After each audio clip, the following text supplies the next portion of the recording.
As I've said, I think that all religions are wrong in the same way, in that they privilege faith over reason, but they're not all equally bad in the same way all the time. I mean, if I'd been writing in the 1930s, I would certainly have said that the Roman Catholic Church was the most dangerous religion in the world because of its open alliance with fascism and anti-Semitism, which the damage from that our culture has never recovered from and never will. But at the moment, it's very clear to me that the most toxic form that religion takes is the Islamic form. The horrible idea of wanting to end up with Sharia, with a religion-governed state, a state of religious law, and that the best means of getting there is jihad, holy war, and that Muslims have a special right to feel aggrieved enough to demand this, I think is absolute obscene wickedness, and I think their religion is nonsense. And in its entirety. The idea of God speaks to some illiterate merchant warlord in Arabia, and he's able to write this down perfectly, and it contains the answers to all human. Don't waste my time. It's bullshit. But you're saying the same about it. Also, that God speaks. The Archangel Gabriel speaks only Arabic, it seems. I just want to say, in retrospect, you were very civil, actually. I don't know what I was thinking. This is the same characterization of all religions? Well, actually, no, because remember, Islam makes one special claim for itself. All religions claim to be revealed truth. They all are founded by divine revelation. But Islam rather dangerously says, ours is the last and final one. There can't be any more after this. This is God's last word. Now, that's straight away a temptation to violence and intolerance, and if you note, it's a temptation they seem quite willing to fall for. What does Christianity say? Those laws can be suspended. And in your favor, too, if you make the right prayers and propitiations and sacrifices. There can be, a virgin can conceive, a dead body can walk again, your leprosy can be cured, the blind can see. Nonsense. It's not moral to lie to children. It's not moral to lie to ignorant, uneducated people and to tell them that if they will only believe nonsense, they can be saved. It's immoral. Not until gentle Jesus, meek and mild, are you told, if you don't make the right propitiations, you can depart into everlasting fire. That one of the most wicked ideas ever preached, and one that's ruined the lives and the peace of mind of many, many children, preached to them by vicious, child-hating old men and women in the name of this ghastly cult which we're met here to discuss tonight. I don't need 2 minutes to finish with this religion, but thanks. In order to believe the Christian message, you have to believe this. For those 100,000 years, people were born, died, usually, many of them, in childbirth, either the mother or the child. Life expectancy, perhaps 20 years, 25. Died of microorganisms they didn't know existed. Genesis doesn't mention them because the people who write Genesis don't know there are microorganisms. Earthquakes would have been terrifying. Tsunamis, volcanoes, mysterious events. War and famine superimposed on this. You can all fill out this picture for yourselves, I'm sure. That was our life. For tens of thousands of years, on and on it went. Maybe a gradual upward curve of a sort. We seem to have made some progress, very painfully, and with infinite suffering and labor, and with our solidarity still intact. Now here's what you have to believe. You have to believe that heaven watched that for 98,000 years. And after 98,000 years decided 2,000 years, it may be time to intervene. And the best way of doing that would be to have a filthy human sacrifice in a very remote part of Palestine. And the news of this has still not penetrated to the rest of the world, and I don't think will be believed when it does, and isn't believed by me, and can't be believed by a thinking person. But he devoted his life to his religion. Do you have nothing good to say about him at all? No, I repeat, Jerry Falwell lived on hatred and superstition and bigotry. He preached dislike of people whose lives he knew nothing about. He raised money from credulous fools. You don't know anything about his life. Now, excuse me, sir. You can either ask me on and ask my opinion, or you may not. But I don't have to be here if you're going to take that attitude. Well, you could leave. You spent the first half by saying I had no right to the opinion you'd asked me on to express. Now you're tiring me out. I repeat, though. No, what I said is your opinion was thoughtless. What you wrote was crude and mean and hateful. That's what I said. You took up all the time for my answer with your long, rather unlettered question. Oh, okay. Jerry Falwell made a career out of sponsoring dislike and superstition, said that people he didn't like were going to hell, said the United States deserved to be attacked by Islamic fascists, said he believed that people would be raptured into heaven, leaving all the rest of us to wallow behind. I think his death is a deliverance. And if you say that someone who occasionally makes a charitable donation is a good person, then you have to say that Hamas and Hezbollah, who do all this charitable giving and charitable organizing, are the same. In a country that celebrates it, Ralph Reed.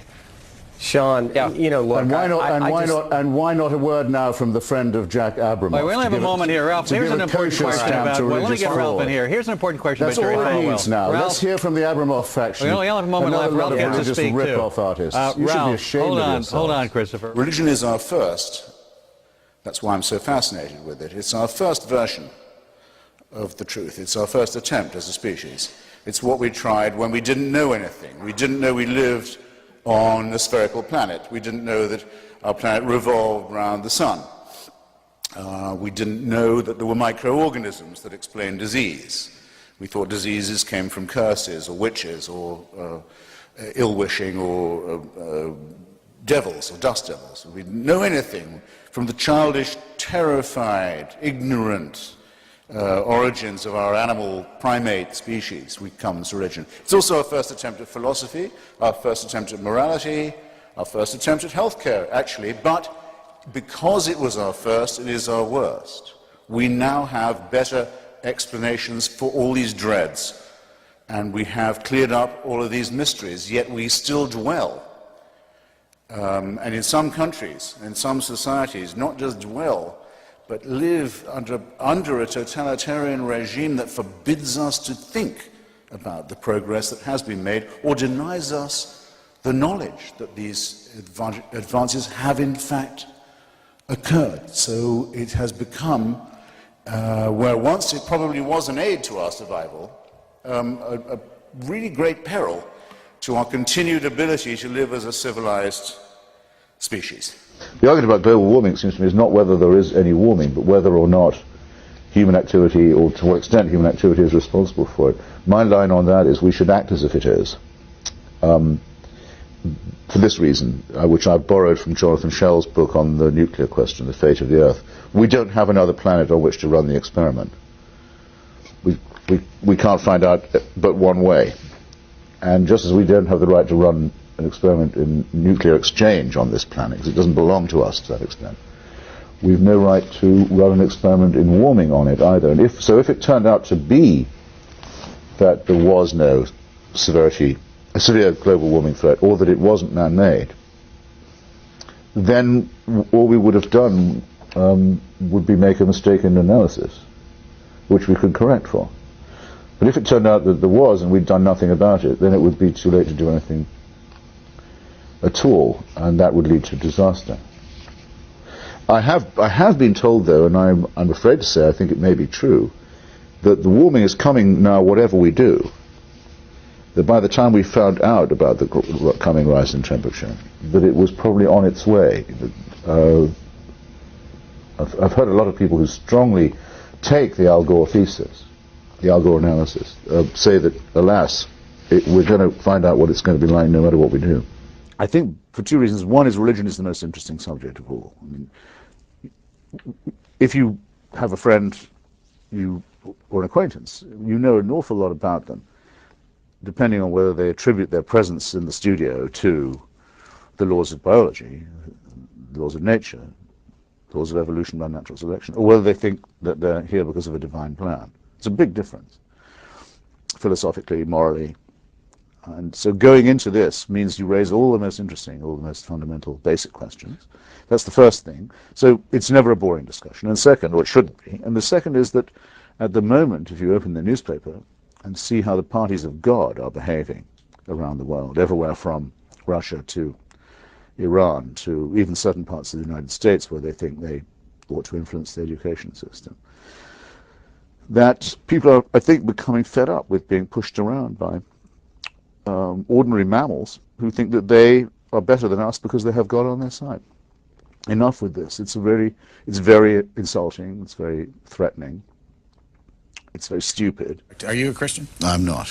What are you? I'm not a member of any church. I don't think that there's any supernatural guidance. And here's the article, by the way. I don't think my presence here is attributable to any form of divine intervention. What did you make of the story? I thought it was a sad little story. Why? Well, someone who's getting a bit old and a bit silly and perhaps lacking for attention, and who I would have thought it would have been content with being born once, which is all that, in fact, she's ever going to be.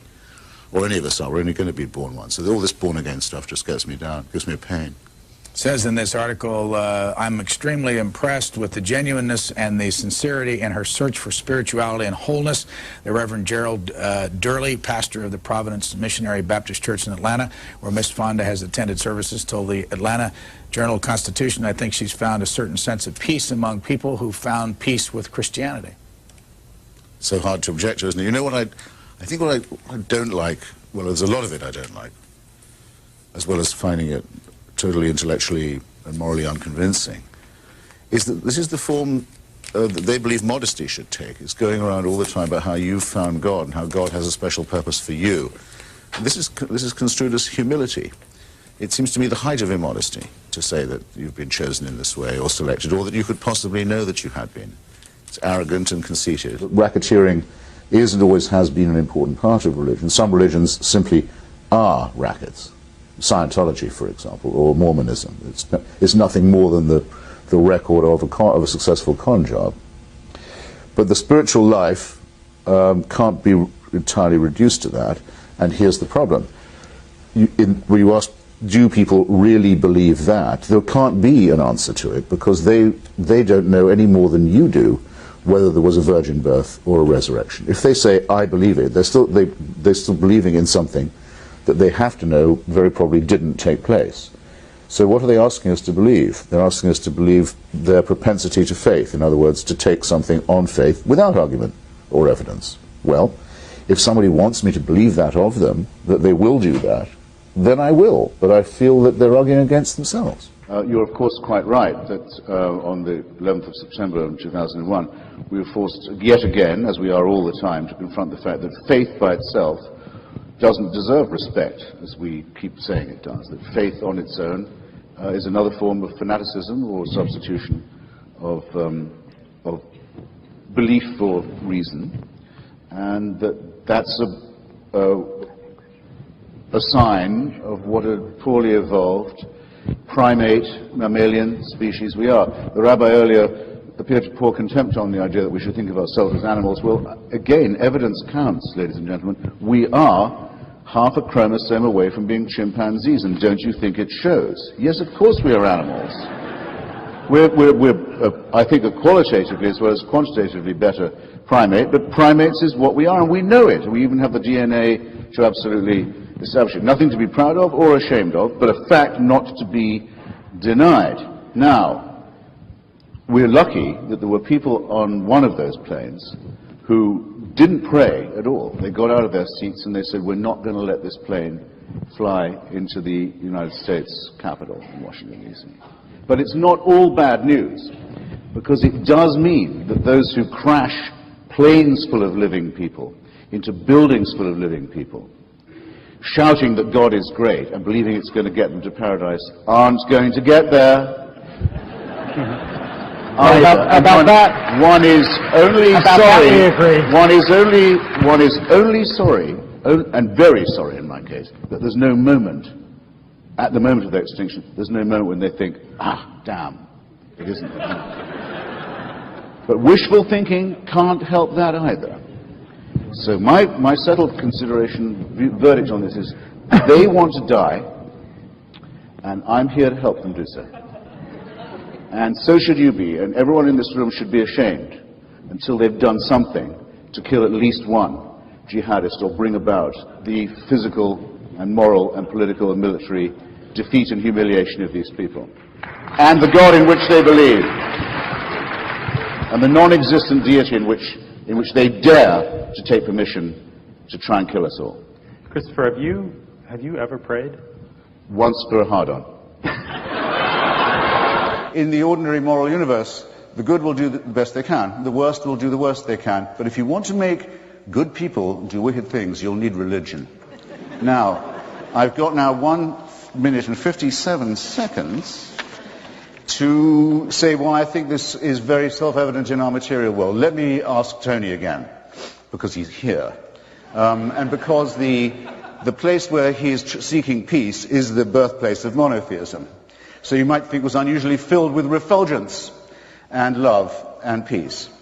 Everyone in the civilized world has roughly agreed, including the majority of Arabs and Jews and the international community, that there should be enough room for two states, for two peoples in the same land. I think we have a rough agreement on that. Why can't we get it? The UN can't get it. The US can't get it. The Quartet can't get it. The PLO can't get it. The Israeli Parliament can't get it. Why can't they get it? Because the parties of God have a veto on it, and everybody knows that this is true. Because of the divine promises made about this territory, there will never be peace, there will never be compromise. There will instead be misery, shame, and tyranny, and people will kill each other's children for ancient books and caves and relics. And who is going to say that this is good for the world? And that's just the example nearest to hand. Have you looked lately at the possibility that we used to discuss as children in fear? What will happen when messianic fanatics get hold of an apocalyptic weapon? Well, we're about to find that out as we watch the Islamic Republic of Iran and its party of God allies make a dress rehearsal for precisely this. Have you looked lately at the revival of Tsarism in Putin's Russia, where the black-cowled, black-coated leadership of Russian Orthodoxy is draped over an increasingly xenophobic, tyrannical, expansionist and aggressive regime?